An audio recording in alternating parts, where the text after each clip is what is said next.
تو انسان دنیا کے اندر کس طرح کامیاب ہوگا جب تک انسان کی نفس کی اصلاح نہیں ہوگی۔ اس انسان کے فلاح کا تعلق انسان کے اس نفس کے ساتھ ہے۔ یہ جو نفس ہے اس کی اصلاح ہو گئی تو انسان کی اصلاح ہو گئی۔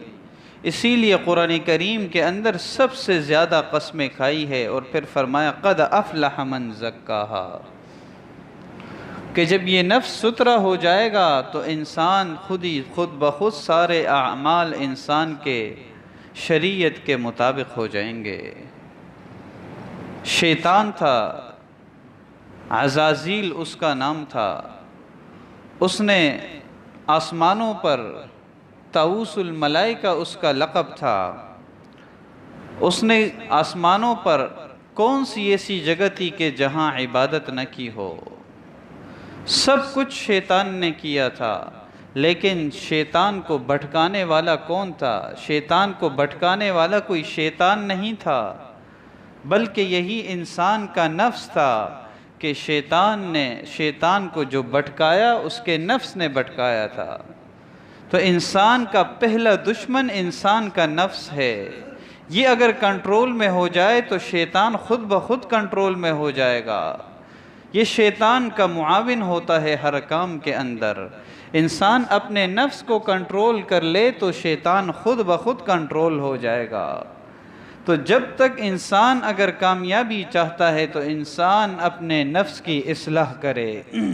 نفس کی اصلاح نہیں ہوگی تو یہ انسان کامیاب نہیں ہو سکتا۔ اور مختلف جگہوں پر قد افلح من زکاہا، قد افلح من تزکا، کہ مختلف جگہوں پر اللہ تبارک و تعالی نے ارشاد فرمایا کہ کامیابی وہ ہے جو ستھرا ہوا، ورنہ انسان ناکام ہے، کوئی فائدہ نہیں ہے پھر اعمال کا۔ اور اللہ تبارک و تعالی نے اس فلاح کے لفظ کو قرآن کریم کے اندر 3 اعمال کے ساتھ جوڑا ہے۔ اس فلاح کے لفظ کو سب سے پہلی جگہ استعمال ہوا توبہ کے لیے، وَتُوبُوا إِلَى اللَّهِ جَمِيعًا أَيُّهَا الْمُؤْمِنُونَ لَعَلَّكُمْ تُفْلِحُونَ، کہ اگر کامیابی چاہتے ہو، اللہ کے یہاں فلاح چاہتے ہو تو سب کے سب اے ایمان والو توبہ کرو اللہ کی طرف تو کامیابی تمہیں مل جائے گی۔ تو فلاح کے لیے پہلی سیڑھی توبہ ہے، اور توبہ ایسی توبہ ہو کہ انسان پھر گناہ کے بعد آئندہ نہ کرنے کا بھی عزم ہو، گناہ سے انسان رک جائے۔ اللہ کے ہاں ایسی توبہ قبول ہے کہ انسان صرف رسمی توبہ کر لے، آگے بھی ارادے ہیں گناہ کے، اس توبہ کا کوئی فائدہ نہیں ہے۔ تو فلاح کے لیے پہلی شرط یہ ہے کہ انسان توبہ کرے، اور دوسرا نفس کی اصلاح ہو، اس نفس کی اصلاح ہو۔ قد افلح من تزکا، قد افلح من زکاہا، اور تیسری بعد نماز قد افلح المؤمنون۔ اللہ تبارک و تعالی نے ان 3 اعمال کے ساتھ فلاح کے لفظ کو لگایا ہے۔ قد افلح المؤمنون الذین هم فی صلاتهم خاشعون، کہ مومنین کامیاب ہے جو نمازوں کے پابندی کرنے والے ہیں، جو نمازوں کو خشوع اور خضوع سے ادا کرنے والے ہیں۔ تو اصل چیز نفس ہے کہ یہ نفس انسان کے کنٹرول میں ہو جائے گا تو باقی سارے اعمال انسان کے لیے آسان ہو جائیں گے۔ باطنی بیماریوں کا، ساری بیماریوں کا تعلق انسان کے نفس کے ساتھ ہے۔ اللہ تبارک و تعالی نے انسان کو 4 عناصر سے بنایا ہے، 4 عناصر سے، اور ہر عنصر کی ایک اپنی خاصیت ہے کہ اگر انسان کے اندر فَإِن كَثُرَ مَاؤُهُ فَهُوَ لَبِيب، اگر اس انسان کے اندر پانی کا عنصر غالب ہے، 4 عنصر سے پیدا ہوا، اگر پانی کا عنصر کسی انسان میں غالب ہے تو یہ انسان بڑا عقل مند ہوتا ہے۔ اور پھر فرمایا وَإِن كَثُرَ نَارُهُ فَهُوَ حَرِيصٌ، اگر انسان کے اندر آگ کا عنصر غالب ہے تو یہ انسان حریص ہوتا ہے، جس طرح آگ ہر چیز کو کھا جاتی ہے۔ تو اگر کسی انسان کے اندر آگ کا عنصر غالب ہو یہ انسان بڑا حریص ہوتا ہے۔ اور تیسری چیز کہ وَإِن كَثُرَ طِينُهُ فَهُوَ مُتَوَاضِعٌ، اگر کسی انسان کے اندر مٹی کا عنصر غالب ہو تو یہ شخص بڑا متواضع ہوتا ہے، اس لیے کہ انسان زمین پر چلتا ہے، مٹی پر چلتا ہے، مٹی کو رونتا ہے، لیکن مٹی کی خاصیت کیا ہے؟ پھر بھی انسان کو پھل دے، پھول دے، سبزیاں دے، تو یہ شخص بڑا متواضع ہوتا ہے اگر مٹی کا عنصر غالب ہو۔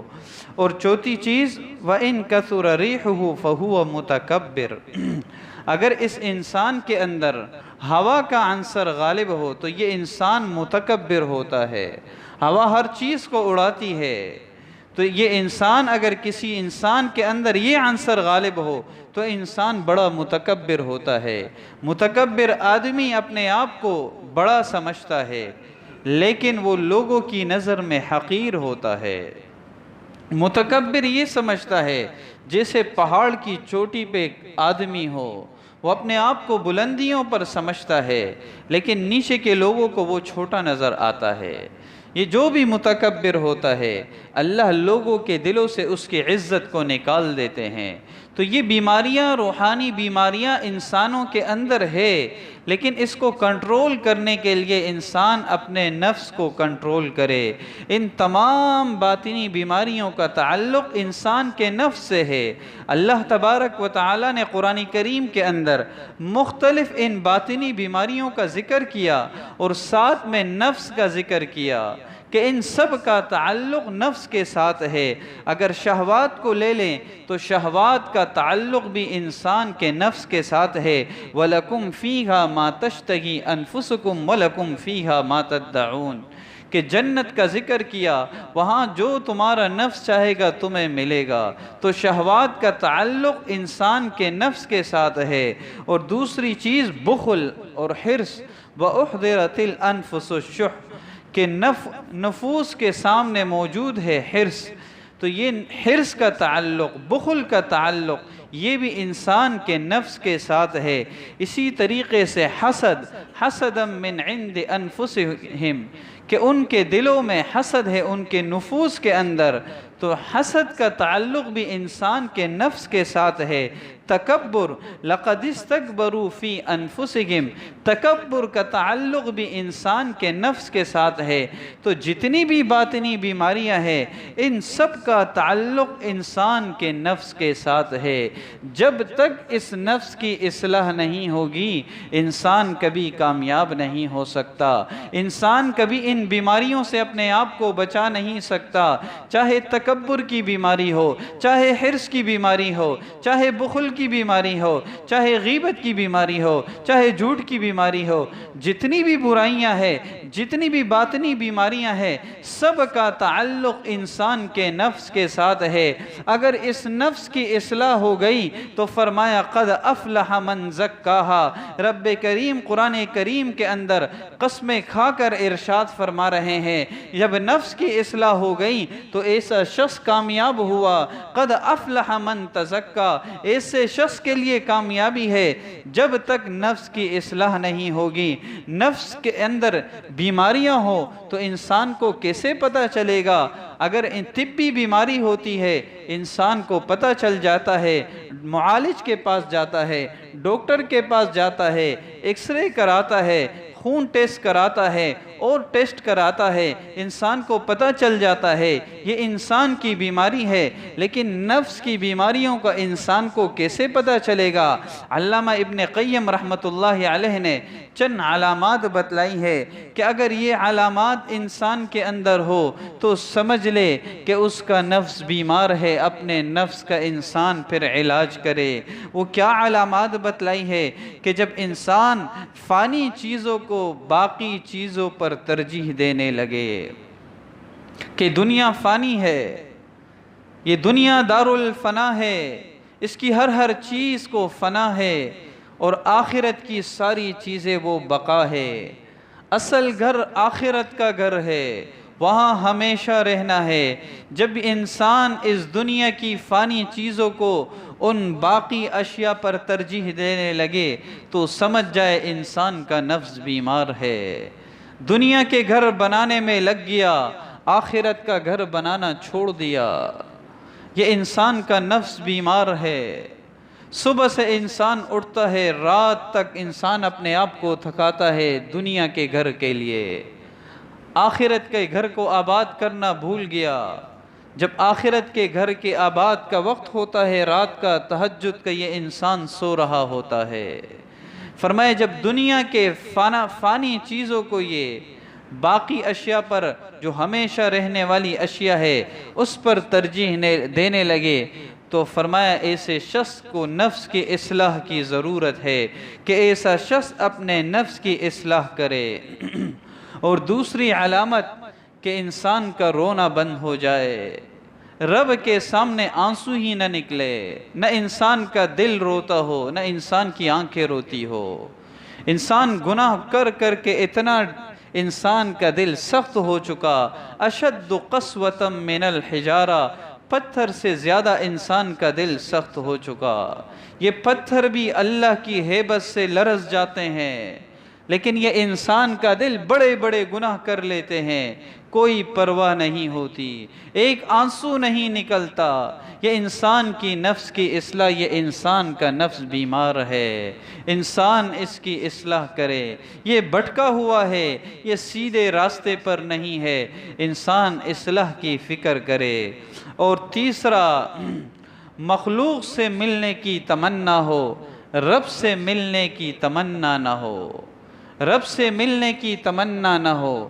جنت کے اندر ہر نعمت اعلیٰ ہوگی، لیکن جو رب کا دیدار ہوگا، جنتی جب رب کا دیدار کریں گے تو جنتیوں کو جنت کی ساری چیزیں ہیچ نظر آئیں گی، کہ رب کے دیدار میں جو لذت ہوگی وہ کسی چیز میں نہیں ہوگی جنت کے اندر، کہ رب کے سے ملاقات کے انسان کو کوئی وہ نہ ہو۔ تو انسان مخلوق کے لیے ملاقات کی تو تیاری کرتا ہے، رب سے ملنے کی تیاری نہ ہو تو یہ انسان کا نفس بیمار ہے۔ اور چوتھی علامت کہ اللہ کی یاد سے انسان کا دل گھبرائے اور مخلوق کے ساتھ ملنے میں سے خوش ہو، کہ اللہ کی یاد سے گھبرائے۔ انسان مسجد آتا ہے یا اللہ کے ذکر میں مشغول ہوتا ہے یا قرآن اٹھاتا ہے تو چند منٹ اگر اٹھا لیا، دل گھبرا کب میں بند کروں گا۔ مخلوق کے ساتھ بیٹھے بیٹھے راتوں ساری رات گپ شپ ہوتی رہے، اس کا دل نہیں گھبراتا، اس کا دل نہیں اکتاتا۔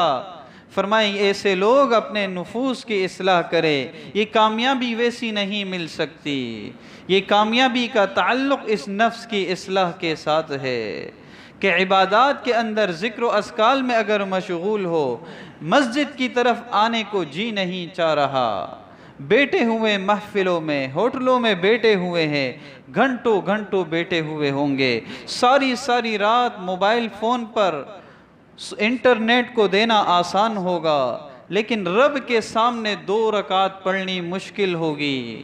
زیادہ سے زیادہ ٹائم وضو کر کے اگر کرے 5 سے 10 منٹ لگیں گے، وہ مشکل ہوگی، لیکن 3 4 منٹ کے 10 سے 20 کلپ بھی ساری رات دیکھ لیں گے، وہ آسان ہوں گے۔ اس کی وجہ یہ ہے کہ جب مخلوق کے سامنے انسان کا دل نہ گھبرائے، مخلوق کے سامنے ساری رات گپ شپ کی محفلیں ہو، انسان کا دل نہ گھبرائے، رب کے سامنے انسان کا دل رب کے سامنے کھڑے ہونے سے گھبراتا ہو، اکتاتا ہو، فرمائے ایسے شخص یہ علامات ہے کہ انسان اپنے نفس کی اصلاح کرے۔ نفس کی اصلاح بہت ضروری ہے، جب تک یہ نہیں ہوگی تو انسان کامیاب نہیں ہو سکتا۔ اور نفس کے بارے میں آتا ہے النفس کالطفل، نفس کی مثال بچے کی ہے، جس طرح بچہ ضد کرتا ہے یہ نفس بھی انسان کا ضد کرتا ہے۔ دونوں میں فرق کیا ہے؟ شیطان بھی انسان کو گناہ پر آمادہ کرتا ہے، نفس بھی انسان کو گناہ پر آمادہ کرتا ہے۔ فرق یہ ہے کہ انسان اگر ایک گناہ کی طرف آمادہ ہو جائے اور پھر انسان اپنا خیال بدل دے، پھر دوسرے گناہ کا ذہن میں آ جائے تو یہ شیطان ہوتا ہے، لیکن نفس کی مثال بچے کی ہے، وہ ضد کرتا ہے۔ اگر ایک گناہ کی طرف انسان کو آمادہ کرنے لگے تو پھر پیچھے لگے گا جب تک یہ انسان گناہ نہ کر بیٹھے۔ جب تک یہ انسان گناہ نہ کر بیٹھے تو یہ نفس ضدی دشمن ہے، نفس گھر کے اندر کا چور ہے۔ جو گھر کے اندر کا چور ہوتا ہے اس کے لیے چوری کے چانسز زیادہ ہوتے ہیں، اس لیے یہ گھر کا چور ہے۔ انسان اس گھر کے چور کی اصلاح کرے۔ اب نفس کو مارنے کا کیا مطلب ہے؟ کہتے ہیں نفس کو مارے۔ نفس کو مارنے کا مطلب یہ ہے اس کو کنٹرول کرے، اس کو کنٹرول کرے۔ انسان شریعت کی لگام ڈالے، سنت کی لگام اس کو ڈالے، یہ نفس ایسے کنٹرول ہوگا، ورنہ یہ نفس کنٹرول نہیں ہوگا۔ اور اس کے کنٹرول کے کیا طریقے ہیں؟ پہلا طریقہ یہ ہے کہ انسان اس نفس کو شہوات سے روکے، شہوات سے انسان روکے، ایسے شہوات جو شریعت کی راہ میں رکاوٹ بن رہے ہو، جو گناہ کی طرف لے جا رہے ہو۔ ہر شہوت نہیں، جو انسان کو شریعت میں رکاوٹ بن رہے ہو، جو گناہ کی طرف لے جا رہے ہو، انسان اس نفس کو ایسے شہوات سے روکے، ایسے شہوات کو اپنے آپ کو ایسے شہوات میں کنٹرول میں رکھے، تو یہ نفس پھر کنٹرول ہوگا۔ اور دوسری چیز، اس نفس کے اوپر عبادات کا بوجھ ڈالے۔ اگر اکیلے ہوں گے تو یہ نفس کا غلبہ انسان پر پھر ہو جاتا ہے۔ عبادات کا بوجھ ڈالے، انسان اعمال کی پابندی کرے، عبادات کی پابندی کرے، نیک اعمال کی پابندی کرے، ہر وقت انسان اپنے آپ کو ذکر و اذکار میں مشغول رکھے، اللہ کی یاد میں انسان کو اپنے آپ کو مشغول رکھے۔ الا بذکر اللہ تطمئن القلوب۔ آج ہر آدمی پریشان ہے، ہر آدمی دلوں کا سکون غائب ہے۔ رب فرما رہے ہیں الا بذکر اللہ تطمئن القلوب، دلوں کا سکون چاہتے ہو وہ اللہ کی یاد میں ہے۔ وہ انٹرنیٹ پر نہیں ملے گا دلوں کا سکون، فیس بک پر نہیں ملے گا، واٹس ایپ پر نہیں ملے گا، یوٹیوب پر نہیں ملے گا، سوشل میڈیا پر نہیں ملے گا۔ دلوں کا سکون چاہتے ہو تو اللہ کی یاد میں ہے، کہ انسان اللہ کی یاد میں زیادہ اپنا وقت گزارے اور دیکھے پھر کیسے اس دل کو سکون ملتا ہے۔ ایسا سکون پھر اس دل کو ملے گا ان اللہ والوں سے پوچھے جن کو عبادات کی لذت اللہ نے عطا کی ہوئی ہوتی ہے، انہیں عبادات سے ایسی لذت محسوس ہوتی ہے جیسے بچے کو ماں کے گود میں سکون محسوس ہوتا ہے۔ اسی طریقے سے اس انسان کو پھر عبادات میں سکون محسوس ہوگا۔ تو انسان اس نفس کے اوپر عبادات کا بوجھ ڈالے۔ اور پھر تیسری چیز، اللہ سے بھی دعا کرے، اللہ سے بھی انسان اپنے لیے دعائیں کرے، اللہ سے بھی انسان اپنے لیے فلاح کی دعائیں کرے، کامیابی کی دعائیں کرے۔ بایزید بستامی رحمۃ اللہ علیہ نے ایک مرتبہ خواب میں اللہ کی زیارت کی اور سوال کیا خواب میں اللہ سے کہ یا اللہ کیف اصل الیک، میں آپ تک کیسے پہنچوں گا، آپ کے قریب کیسے ہوں گا؟ دع نفسک وتعال، جواب ملا خواب میں کہ اپنے نفس کو چھوڑ دے، میری طرف آ جاؤ گے۔ نفس کے پیچھے چلنا چھوڑ دے تو میری طرف آ جاؤ گے۔ اور اگر کوئی پوچھتے بایزید بستامی رحمت اللہ علیہ سے جنت کے بارے میں تو وہ فرماتے جنت 2 قدم پر ہے، ایک قدم اپنے نفس پر رکھ لو، دوسرا قدم جنت میں ہوگا۔ اس نفس کو کنٹرول کر لو تو دوسرا انسان کا قدم جنت میں ہوگا۔ جب تک نفس کی اصلاح نہیں ہوگی انسان کی باطنی بیماریاں ختم نہیں ہوگی۔ اس لیے کہ ساری باطنی بیماریوں کا تعلق انسان کے نفس کے ساتھ ہے۔ کوئی بھی بیماری ہو، حسد کی بیماری، بخل کی بیماری، تکبر کی بیماری، غیبت کی بیماری، جتنی بھی بیماریاں ہیں، مال کی بیماری، دنیا کی محبت، اس سب کا تعلق، شہوات کی بیماری، ان سب کا تعلق انسان کے نفس کے ساتھ ہے۔ یہ نفس کنٹرول ہو گیا، اس نفس پر اگر پاؤں رکھ دیا تو انسان کے لیے دنیا میں بھی کامیابی کا سبب ہے اور آخرت میں بھی کامیابی کا سبب ہے۔ وآخر دعوانا ان الحمد للہ۔